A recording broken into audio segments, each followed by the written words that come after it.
Thank you for being here. My name is Jorge Duani. I'm the director of the Cuban Research Institute here at Florida International University, which sponsors today's lecture. I'd also like to recognize the co-sponsorship of the FIU Latin American and Caribbean Center, right next door, and the FIU Libraries as part of the Díaz Ayala Library Travel Grants. As you can tell, C-SPAN 3 is recording this to be broadcast later on their station through the American History series. And before I introduce our speaker, I'd like to please remind you to turn off your cell phones, or at least put them on silent so that there's no interruption once we begin the lecture. So I'm extremely pleased to introduce our guest speaker, Dr. Anita Casavantes Bradford, who's an assistant professor of history and Chicano and Latino Studies at the University of California, Irvine. She earned her PhD in United States and Latino and Latin American history at the University of California, San Diego. She also holds an MA in History and Politics from Texas A&M University in Kingsville and a BA in General Studies from Simon Fraser University. She specializes in several fields of transnational and comparative Latino and Latina history, Cuban and Cuban-American history, the history of immigration, race, and ethnicity, and the history of childhood and the family. Her outstanding book, The Revolution is for the Children, and I want to just show you the cover of this book here. The Politics of Childhood in Havana, Miami, 1959-1962, has just been published by the University of North Carolina Press. I was very fortunate to read Anita's book manuscript and learn much from it, and I enthusiastically recommend it as an insightful, well-documented, and well-written comparative analysis of the early years of the Cuban Revolution and the exile it produced here in Miami. Dr. Casavantes Bradford is also the author of several articles and reviews in professional journals and academic books, including Un Pueblo Disperso, Dimensiones Sociales y Culturales de la Diáspora Cubana, which I also have here. This is just off the press. In English, the title would be A Dispersed People, Social and Cultural Dimensions of the Cuban Diaspora, which I recently edited. Dr. Casavantes Bradford received the University of California President's Postdoctoral Fellowship, and her work has been awarded the 2011 UC Cuba Marta Abreu Dissertation Prize.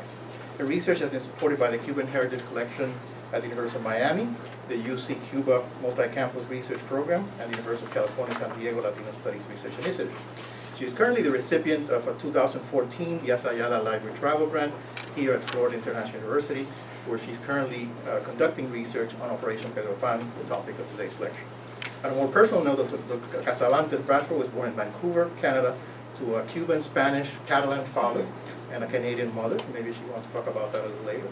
And finally, she's also lived, worked, and volunteered in the United States, Mexico, Central America, Japan, and Southern Africa. The title of her talk today is on the screen, Remembering Pedro Pan, Faith, Family, and Freedom in Cuban-American Collective Memory. So please help me welcome Dr. Anita Casavantes Bradford.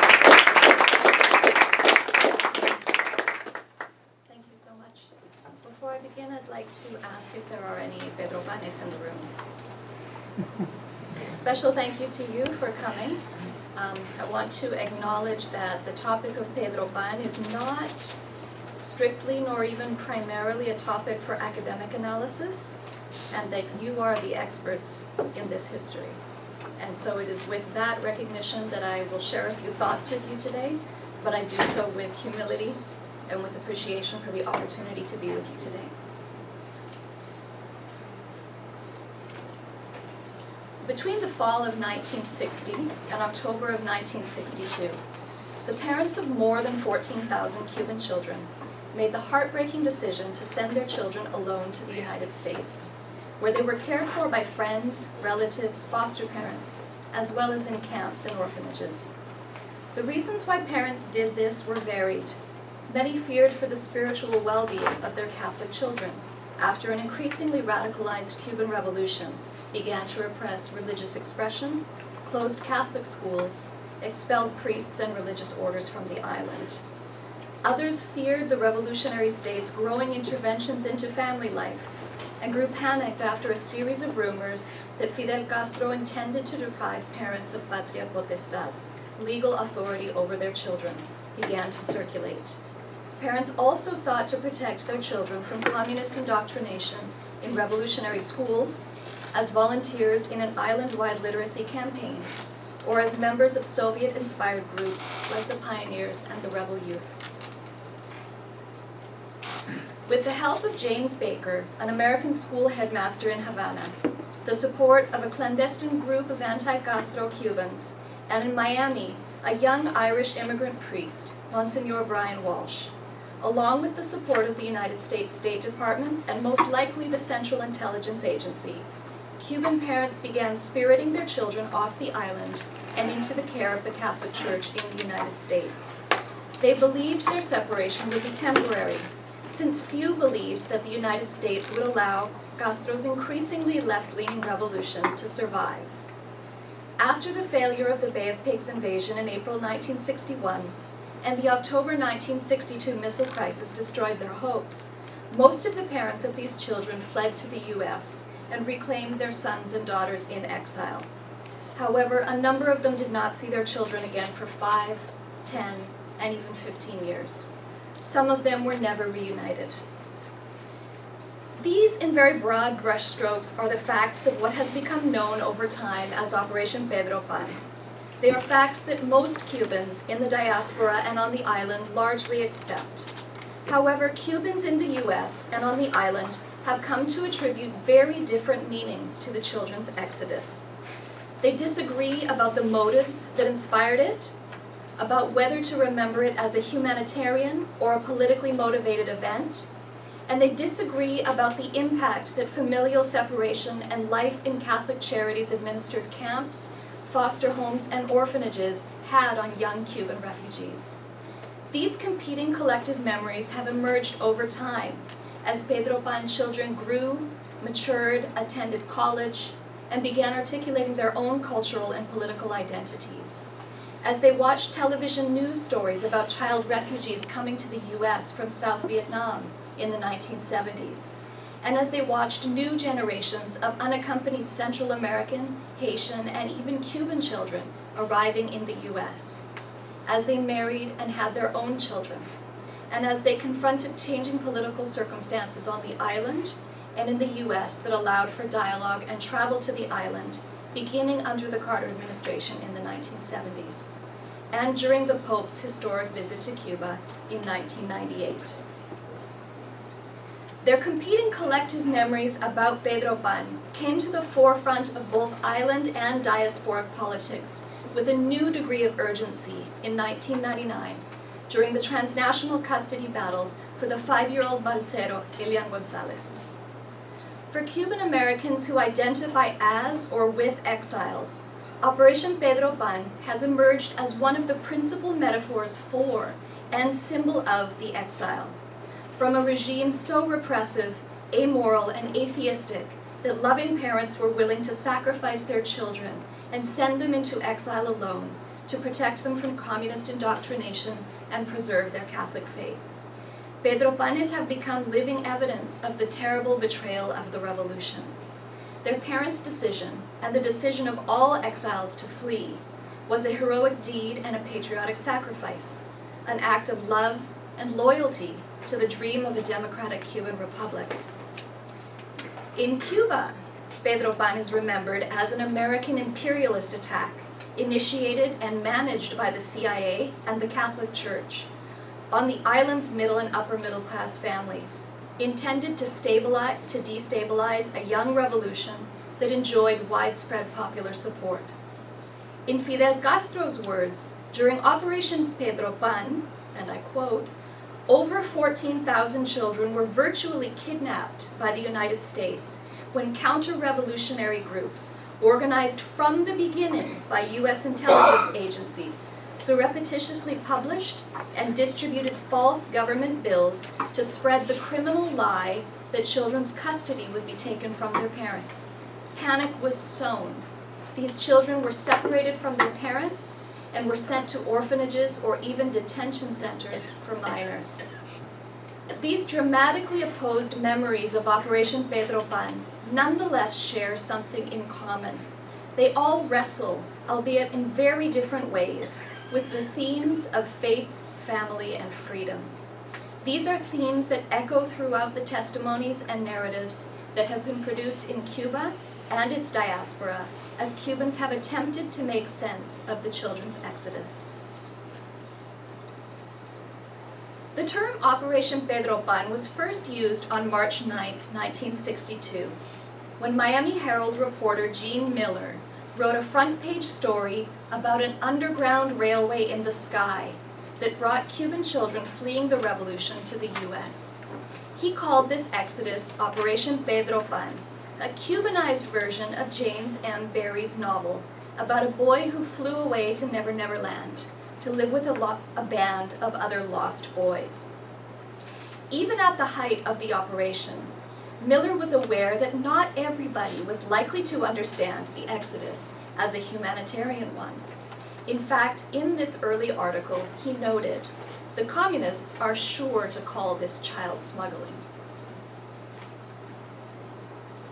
However, this perspective would remain a minority one, at least in the United States. A series of articles on the Cuban children's exodus would appear throughout the 60s in local, state, and national newspapers, describing Cuban exiles and Cuban refugee children.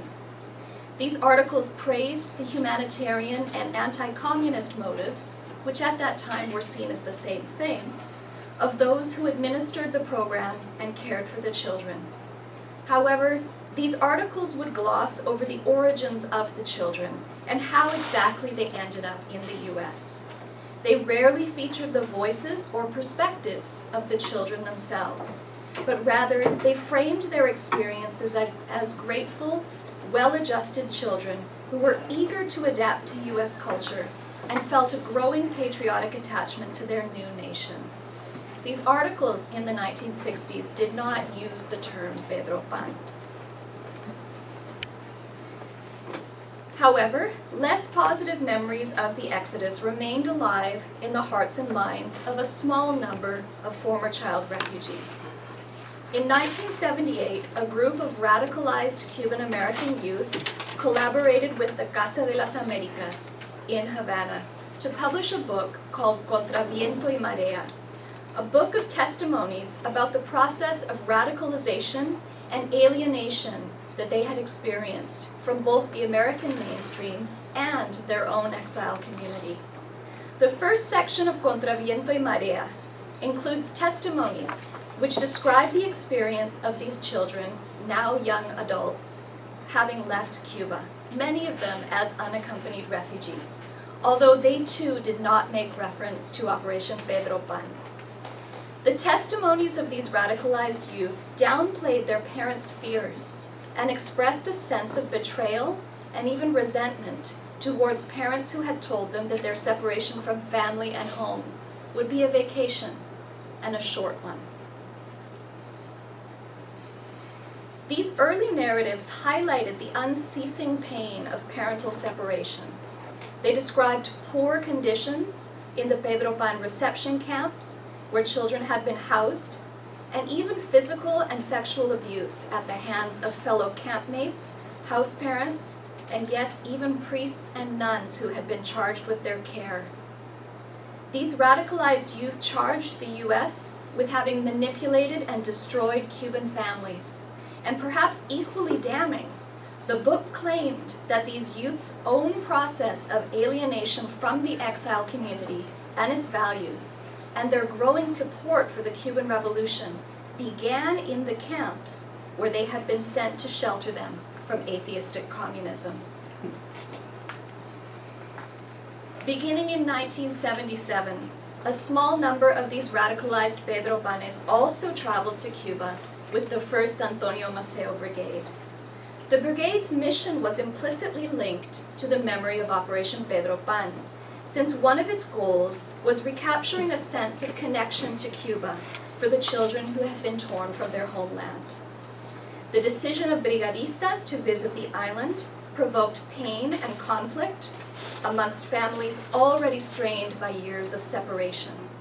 It also understandably provoked anger within the community, who felt that their choice to return was a betrayal of exile commitment to a free and democratic Cuba. In fact, their choice to return to communist Cuba rendered their parents' sacrifice meaningless. In Cuba, however, the brigadistas were welcomed.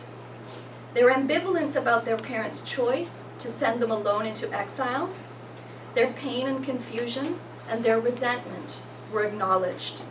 However, this was not necessarily in the interest of allowing a greater diversity of interpretations of the Exodus to be heard.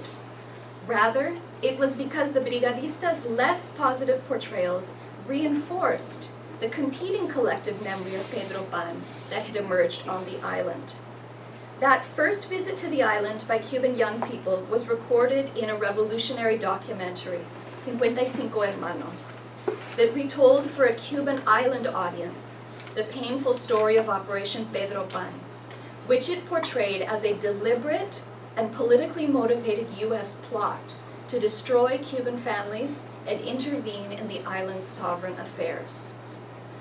Now, only a small number of Pedro Panes participated in the production of the Contra Viento y Maria book project. Even fewer visited the island in the late 1970s. However, these first critical testimonies motivated Cuban-Americans to begin articulating a collective memory that appeared to more closely reflect the perspective of many Pedro Panes, their exile family members, and the American mainstream.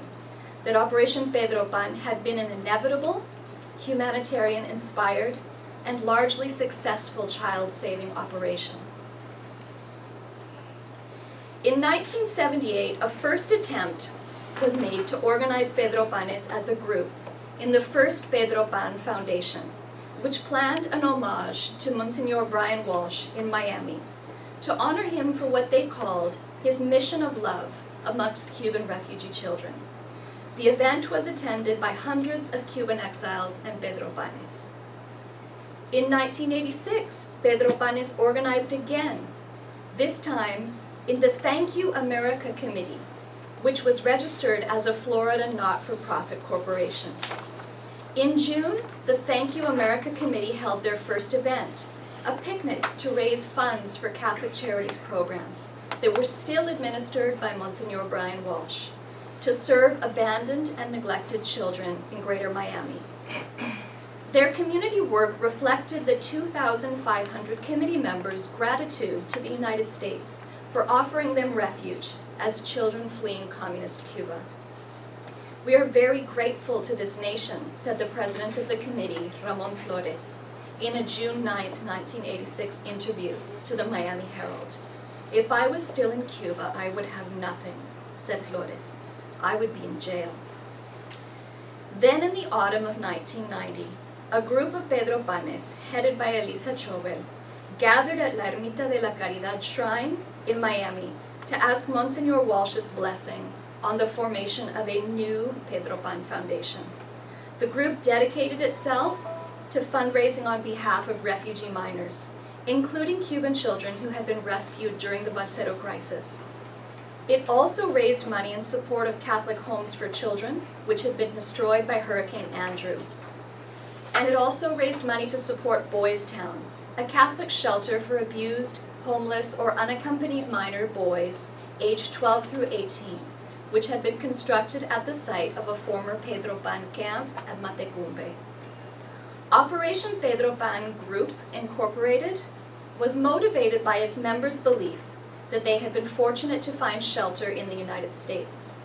The Miami media, and especially the exile media, agreed with this interpretation of the children's exodus. Beginning in 1992, they began to publish a steady stream of news stories featuring Operation Pedro Pan members' stories and their own memories of the exodus. One such story in El Nuevo Herald quotes President Eli Chobel. "Siempre he creído que hay que devolver el favor que nos hacen. Vinimos a este país miles de niños solos, sin conocer el idioma, y nos acogieron. Nos hicimos hombres y mujeres, y aquí hemos triunfado. Es poco lo que hagamos por ayudar a proteger las criaturas en situaciones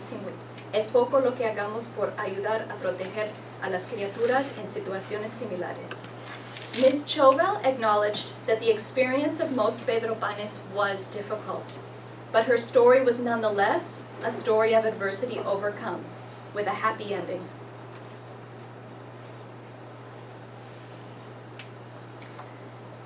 The Herald took this triumphant narrative one step further, claiming, "These men and women, children of Pedro Pan, have been protagonists of one of the most beautiful pages in the history of the Cuban exile, and they are conscious of this. They have made their lives. Many of them have achieved in business, in arts, but they don't forget. It's not possible to forget the generosity and the support of those around you." In its zeal to recognize the very real achievements of many of Miami's former Pedro Pan children, the Herald nonetheless failed to recognize that, in fact, most Pedro Pan children had not been protagonists of their childhood flight from the island. In most cases, the decision to come to the U.S. was one that was made for them by their parents, and even in some cases against their wishes. In spite of this triumphant public discourse, amongst themselves, the members of Operation Pedro Pan group understood that many of their members still needed support in order to overcome the psychological wounds of their extended separations from their families. In March 1992, Operation Pedro Pan group held its first national conference.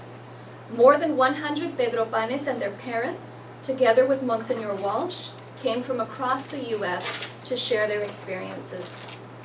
This conference gave participants permission to speak about their less positive memories, and news coverage in the Miami media acknowledged that Pedro Panes had had both positive and negative experiences.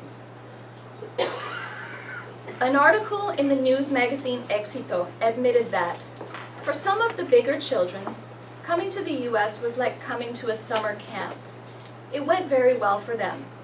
However, for others, especially for the littlest ones, they lived a nightmare. However, in the end, news coverage of this cathartic event concluded in line with the exile community's agreed upon narrative about Operation Pedro Pan, with a happy ending. "We are survivors," the article said, "and today the immense majority are responsible citizens and useful members of the society we live in. And any blame for their suffering fell strictly on the Castro regime. We were politically abused," the article claimed, "by a cruel system that separated us from our parents and that tried to rob our culture, our language, and our customs, but it did not succeed." The article concluded overall that the departure from Cuba fue positivo, because we grew up in freedom, and we are grateful for that. Throughout the 1990s, Operation Pedro Pan group played an essential role in reinforcing a positive collective memory of Operation Pedro Pan and its children as successful, well-adapted, and grateful to their parents, the Catholic Church, and the United States for guaranteeing them their religious and political liberties. They also initiated a history project, which increasingly has attempted to include a diversity of perspectives on the Exodus. The Pedro Pan archives were moved from Miami's Catholic Archdiocese to Berry University. And Operation Pedro Pan group also committed itself to trying to make contact with all of the more than 14,000 unaccompanied children who had come to the U.S. through Operation Pedro Pan. As part of this new interest in the 1990s, amongst Pedro Panes who were now parents and in some cases grandparents, in preserving their memories of the Exodus, Cuban-American playwright Miguel González Pando began interviewing prominent exiles and leaders and participants in Operation Pedro Pan, including Monsignor Walsh and Jim Baker. These, together with oral histories that were collected by Eloisa Echazabal and Carmen Romanach, are archived in the Cuban Living History Collection that is housed here at FIU Library's Special Collection. Growing interest to Operation Pedro Pan in Miami, however, also produced a ripple effect, and interest grew on the island as well. In 1996, revolutionary film producer Marina Ochoa, whose brother Frank had left Cuba as a Pedro Pan in 1963 when he was 10 years old, produced a documentary, El Otro Lado del Cristal, which consisted of a series of interviews with Cuban-American women who had themselves been Pedro Pan children. The documentary examined the emotional toll that the experience of separation had had on these women's lives. However, despite recognizing the material well-being and success that these women had achieved in the U.S., the documentary portrayed these women as suffering still and struggling to understand the role that had been played by the U.S. government in stimulating the children's exodus.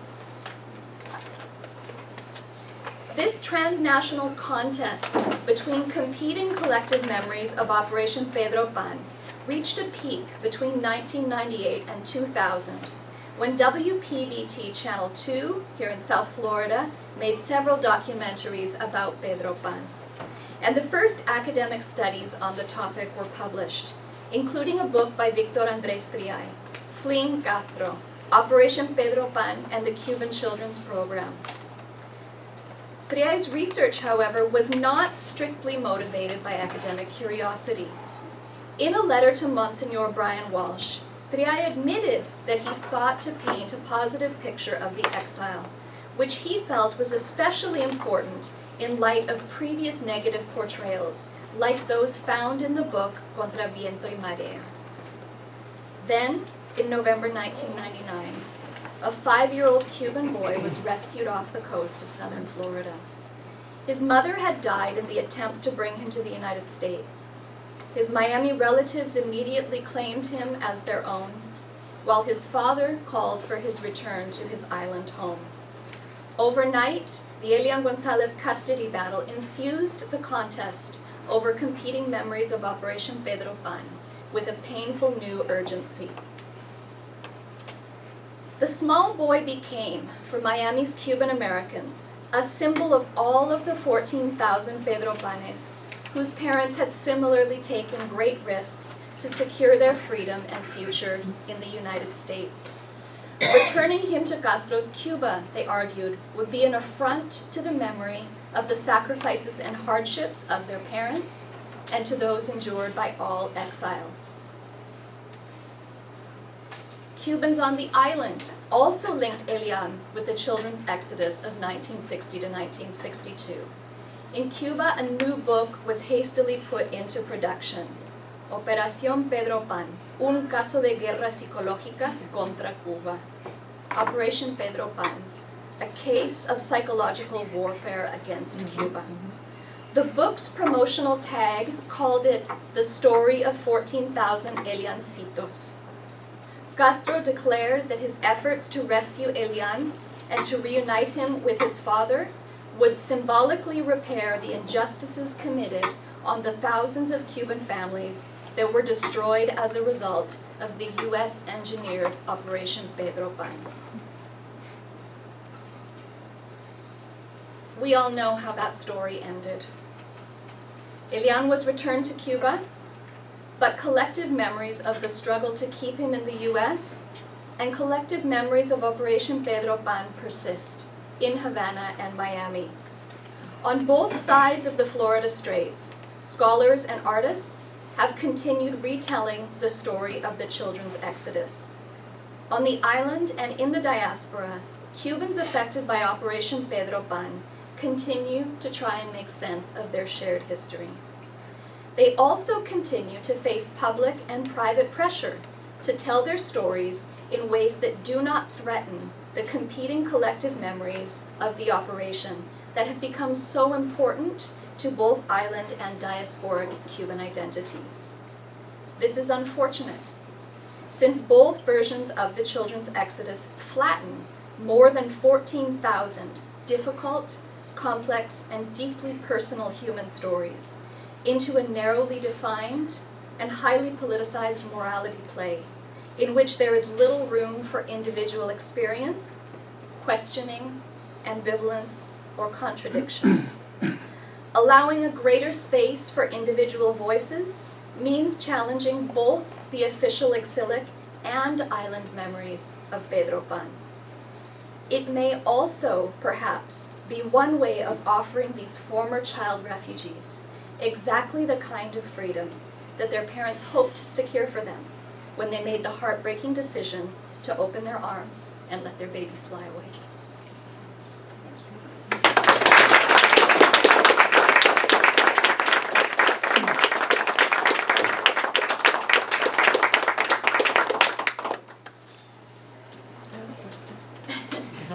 Yes.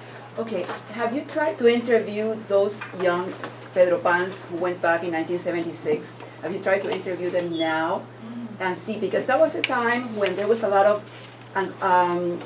uncertainty in the United States. You know, it was the civil rights movement, and there was a lot of sadness because of different reasons. And I